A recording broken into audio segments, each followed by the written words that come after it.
महाराज जी अभी ऑस्ट्रेलिया गए थे, लाल जी घुमावे ले गए हमें। अच्छा देखो, कई लोग हमसे एक बात कहते हैं, बोले महाराज जी आप दूसरों को मना करते हो कि अपने गोपाल जी लेके मत घुमा करो, आपने ठाकुर जी को लिए विदेश जा रहे हो। कई लोग बोले महाराज जी देखो भैया, आप दो स्थिति में ठाकुर जी को ले जा सकते हो। पहली बात, या तो स्थिति आपकी मीराबाई जैसी, स्थिति आपकी कृष्णदास जैसी, स्थिति आपकी सूरदास जी जैसी हो जाए तो आप ले जा सकते हो। मतलब ऐसी स्थिति है कि प्राण निकल जाएंगे ठाकुर जी के बिना, तो आप ले जा सकते हो। जैसे चतुर्भुजदास जी, गोवर्धनवासी सांवरे तुम बिन रहो ना जाए। और कहां तक कहें, श्री कुम्भन दास जी, उनका पद तो ऐसा है कि ऊपर गिरिराज जी पर 56 भोग लगा करके ठाकुर जी को भोग पधरा करके नीचे उतर करके आए हैं। इतने में इतना विरह हो गया, कह रहे कितने दिन हुए जुगे बिन देखे। मतलब मंदिर से निकल के बाहर आए, इतने में स्थिति कुम्भन दास जी की ऐसे हो गई, कितने दिन हो गए मुझको ठाकुर जी को देखे बगैर। हमारी स्थिति है ऐसी नहीं है।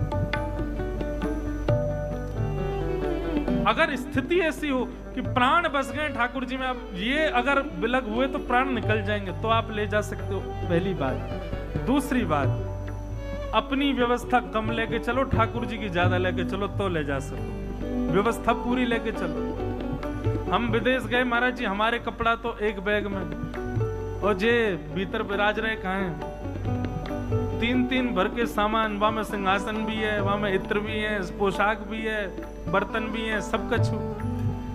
इतनी व्यवस्था लेकर के चल सको तो ठाकुर जी को ले जा सकते।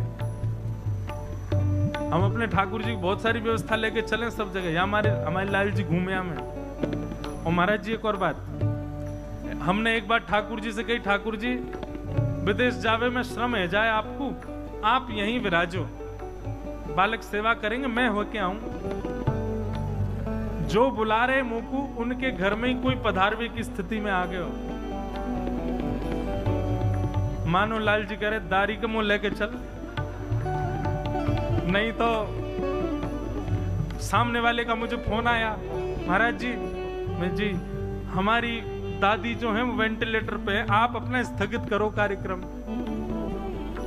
ठाकुर जी से प्रार्थना करो सब मंगल हो। 3 जगह जाना था, दूसरी जगह से फोन आ गया, उसके तुरंत बाद ही बोले हमारा व्यापार में महाराज जी लॉस हो गया है, इस साल आप मत आओ, अगली बार आ जाना। तीसरा स्थान जहां जाना था, उनके यहाँ भारत में कोई दिक्कत आ गई तो सारा परिवार भारत आ रहा था। अंत में ये हुआ कि अब नहीं जाना। तभी मेरे मन में आई, कहीं ऐसा तो नहीं ठाकुर जी से मना कर दी कि आप मत चलो या हमारी ये लीला है रही हो। तो रात्रि शयन के समय लाल जी से गई, लाल जी आपको ले चलूंगा मैं, अगर आप चलवे को राजी हो तो सुबह तक खबर दिलवा दियो, नहीं तो मैं अपनी टिकट विकेट सब कैंसिल करूं। सुबह उठ के स्नान ध्यान करके बैठे महाराज जी, वहां रात्रि हुई। 12 घंटा में वाकी माता जी वेंटिलेटर तो उतरी आई।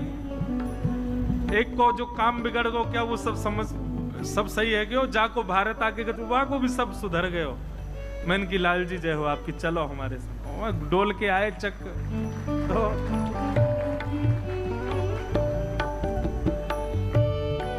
लाल जी बड़े अद्भुत हैं भैया। ठाकुर जी आपको स्वीकार कर चुके हैं, इस बात का प्रमाण है।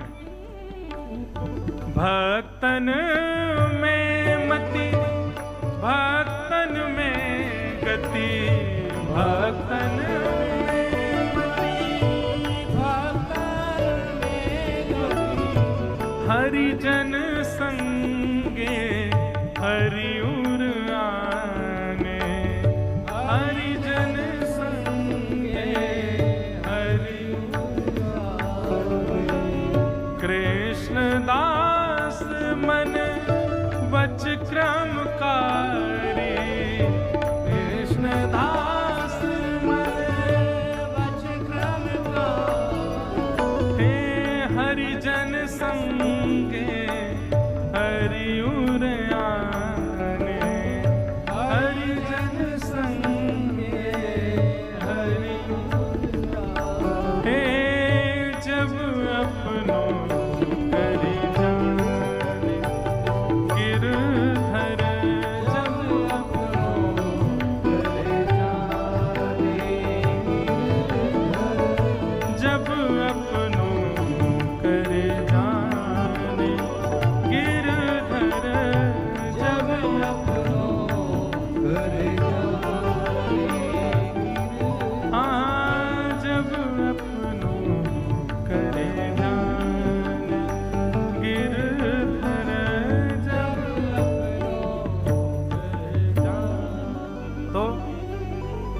श्री प्रियादास जी महाराज की भावना कैसी? बोले आप चाहे गरल पिवा दो, चाहे हाथी इंत कुचलवाए दो, चाहे बिच्छूत डसवा दो, सरपंत खप्पाए दो, इन सब से मुझको पीड़ा नहीं है, पर नाथ एक कृपा करना, जीवन में कभी भी हरि विमुख का मुख मत दिखाना।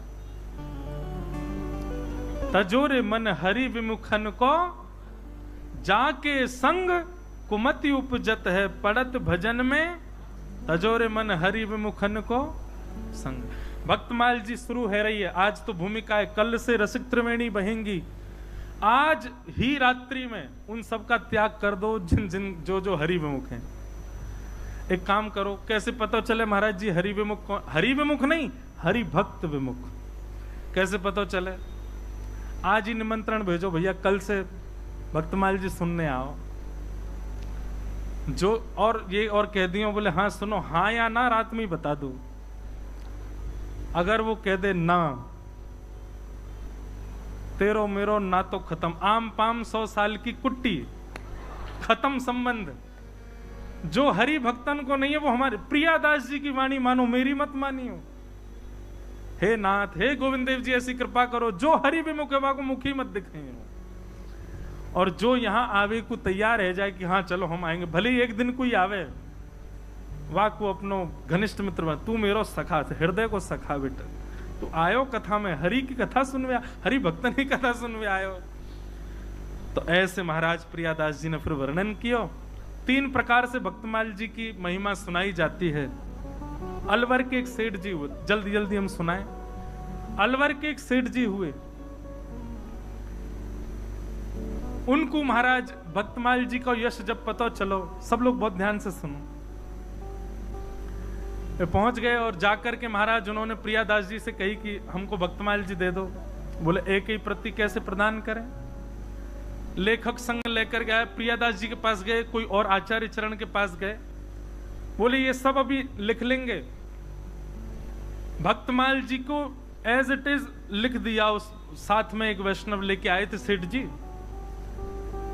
तो आचार्य चरण ने पूछी, भैया अब इसका क्या करोगे? बोले जब तब तो हमने कुछ किया नहीं, भक्ति तो जीवन में करी नहीं, जीवन भर ऐसे ही पड़े रहे, आनंद किया। अब बस ये करेंगे, हमने कहीं सुना रसिक जनों से कि अंतिम समय में यदि भक्तों का स्मरण हो जाए, भक्तमाल जी का स्मरण हो जाए तो भगवत धाम की प्राप्ति होती है।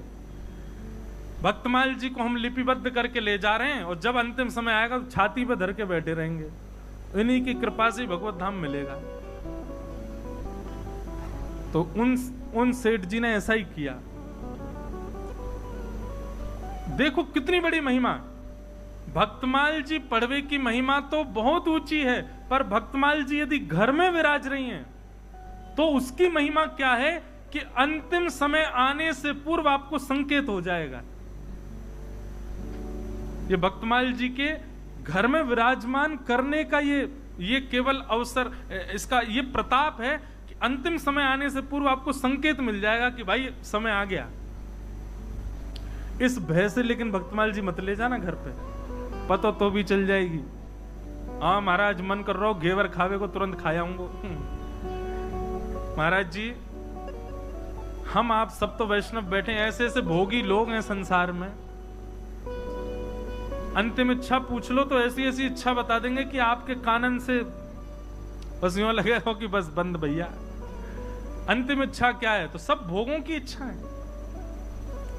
पर यदि भक्तमाल जी घर में विराज रही है तो ये बात निश्चित है कि अंतिम समय की सूचना मिल जाएगी, उतने क्षण में आप भगवत भजन कर सकते हो। भक्तमाल जी विराजमान थी और उनकी तो इच्छा थी कि जैसे अंतिम समय आएगा हृदय पर धर लूंगा। जन्म जन्म मुनि जतन कराही, अंत राम कही आवत नाही। अंत में राम नाम आता ही नहीं, बहुत बड़ी बात है। सेठ जी को यम के दूत लेने के लिए आए, भजन साधन तो किया नहीं था, तो यम के दूत ही आए। जैसे ही यमदूत उनको ले जाने लगे, तुरंत उन्होंने अपने पुत्रों से कहा, सुनो वो भक्तमाल जी रखी, जल्दी लाओ मेरी छाती पर धरो। जैसे ही भक्तमाल जी को हृदय पर स्थापित किया, यमदूत तो अंतर ध्यान हो गए। आहा, सुंदर सुंदर भक्त प्रकट हो गए। उनको तो वर्णन भी है कि कुछ कुछ भक्तों के दर्शन हुए परंतु श्री प्रहलाद जी महाराज, श्री ध्रुव जी महाराज, आहा, सूरदास जी, कबीरदास जी, भक्तिमती मीराबाई, ऐसे ऐसे सुंदर सुंदर भक्त सब सामने प्रकट हो गए और प्रकट होकर के मानो मार्ग दिखा रहे हैं कि चलो इस मार्ग से। श्री हनुमान प्रसाद पोद्दार जी का ये भाव है ना, चलवा पिया के देश सजनी, चलवा पिया के